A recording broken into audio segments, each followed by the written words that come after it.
Hello, everybody. Bitcoin is at 100K. Or, well, it was above it. Now it's at like 99. But the point being is that Bitcoin is over $100,000. Finally, got up to like 104. That's insane. I want to talk about that. And I want to talk about where will you get Bitcoin when you can't get it on an exchange? Interesting thought experiment that I've gone through. I've kind of gone through it on here before, but I'll get into that and more after you get a Bitbox. Go to Bitbox O2, get a Bitbox O2 hardware wallet. Wow, tongue twister. Yeah, go to bitbox.swiss/Bitcoin made simple. Use promo code Bitcoin made simple to get 5% off of your order. So Bitcoin, yeah, it went through 100K. So if you're familiar with Bitcoin Twitter, yellow, you can stop doing your no, don't stop believing spaces. I think he's done it every day for 3.5 years. He said he would do a don't stop believing space whenever the price was crashing, saying it'll get to 100K. Nobody thought it would take 3.5 years, but it took 3.5 years. Um, I honestly am stunned that it took that long. I remember before the conference in 2021, um, before the conference, I had, if you guys know Mags, she's, on Bitcoin Twitter and all that kind of stuff. Um, so I had her on the show and we were talking about, where do you think the price is going to go by conference day, blah, blah, blah. And it was really funny because I'm like, people were saying it's gonna be 200, 300, blah, blah, blah. And, like, I think American HODL and Peter McCormick had a bet on whether or not it was gonna hit 300K by conference day in 2021. And, uh, and I remember her being like, I'm much more conservative and much more I try to just, temper my expectations and literally like verbatim, I'll never forget it because at the time I'm like, what? And then, 3.5 years later, I'm like, whoa, okay, maybe she was on to something. Um, but I was like, she was like, maybe 100K. Like maybe 100K is what it'll hit when it by conference day, and I was like, "That's insane." Like, of course we're blowing through 100K. That was only a couple years into my Bitcoin journey, so at that point in time, I was, you know, still relatively naive on how quickly things would, happen, the longer you're into Bitcoin, the more you realize that this is a longer play. It's not up and to the right forever and blah blah blah blah blah. But it did happen. It happened. The price of Bitcoin shot through 100 grand, got up to $104,000. I mean, I'll even look right now what the Bitcoin price is. Well, it's nuts. It's $101,000. So it's back above 100.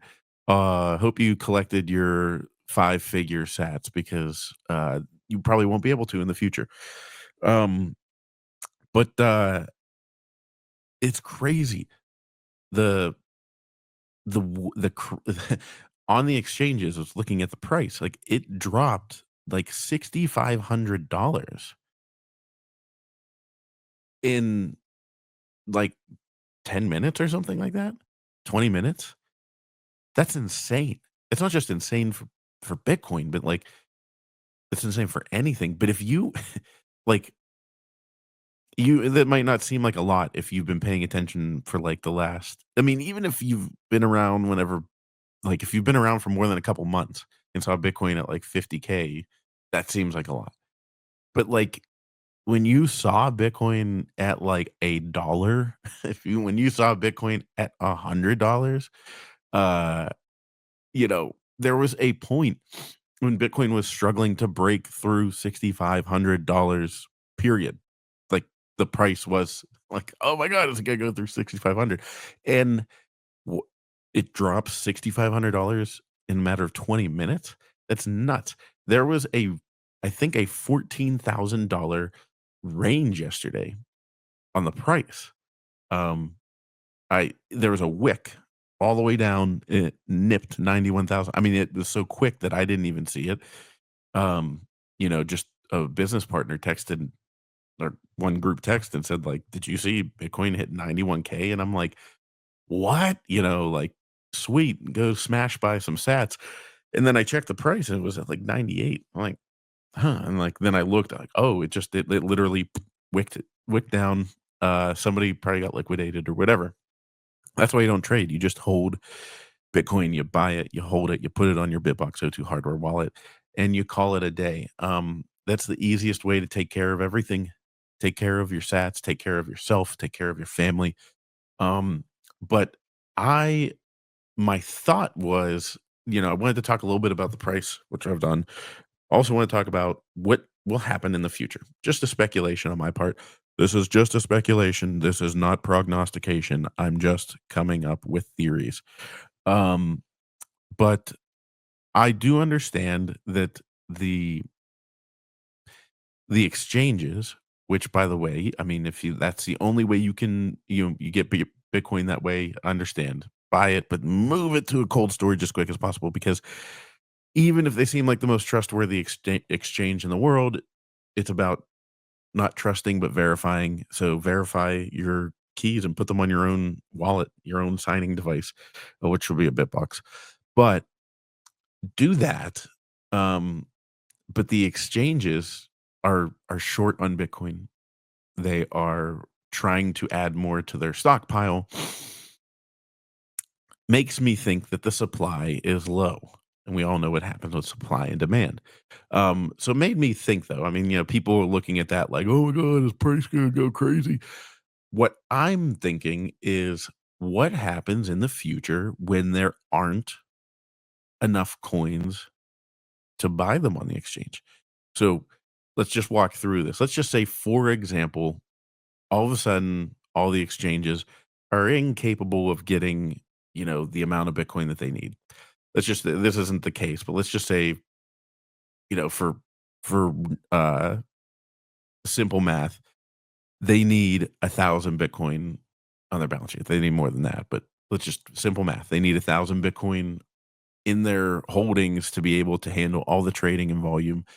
Um, and then all of a sudden that starts dwindling. And let's say it's getting to like 900 and then 800, and they're like, ah, crap. Um,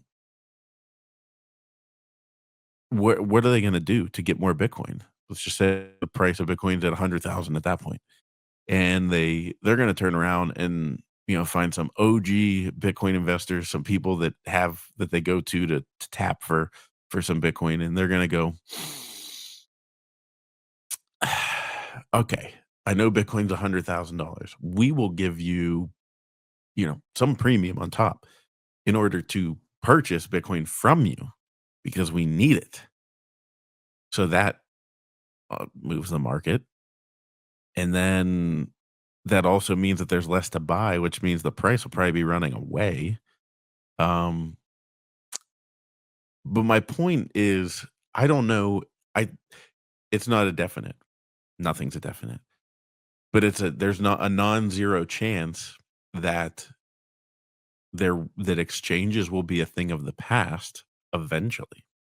Maybe there will always be new ones coming up, but like at some point you would think that the exchange we always talk about the diminishing supply of Bitcoin, like diminishing supply, diminishing minting, the new Bitcoin coming out in the Bitcoin block rewards is constantly diminishing every halving, blah blah blah blah blah.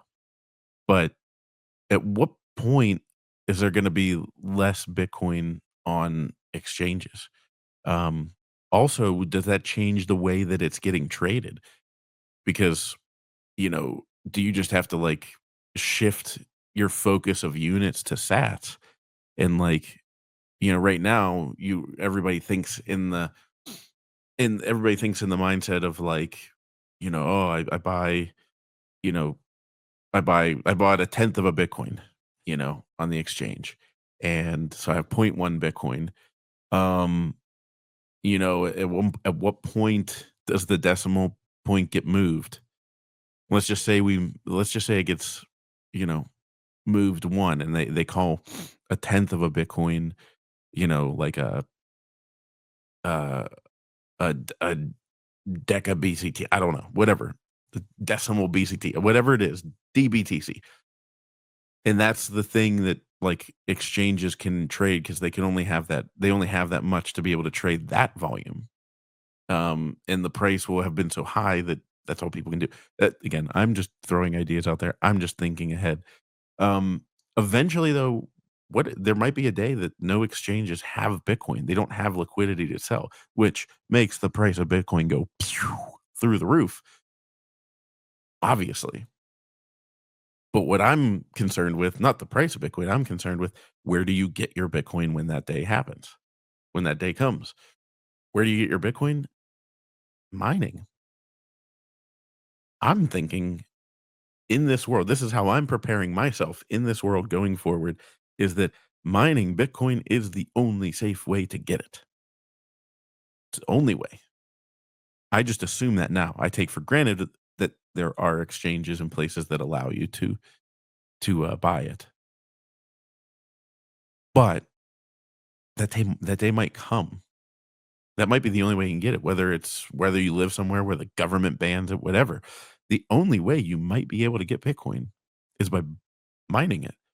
And then in turn, maybe the mining companies become the exchanges. Again, these are all hypotheticals. In the future, you probably look at this and go, wow, Corey swung and missed on all of this. Um, so maybe my grandkids will be watching this and laughing, being like, oh, look at Grandpa, so dumb. But maybe the exchanges, the miners will become the exchanges. Maybe maybe that's where it goes. I don't know. I've had a lot of coffee today, so if you can't tell, I'm usually not this hyped up. Um, but yeah, it's a thought that's been gnawing away at me. What happens when the exchanges do not exist? And maybe we're getting closer to that day than we realize. The price will go through the roof. And maybe we get to the point, maybe there will be a day that one sat is what is traded, like the most traded volume on Bitcoin. And we will just add more, you know, decimal points to the right to break that down further. So you break that down one sat into 100 million pieces. Um, so, people maybe in 50 or 60 years, they'll be talking about how the price of one sat, is the price of a sat gonna break, $1,000? And they're gonna be buying and trading just a sat, just one sat. Maybe, maybe not, but maybe you should prepare for the future. I'll talk to you later.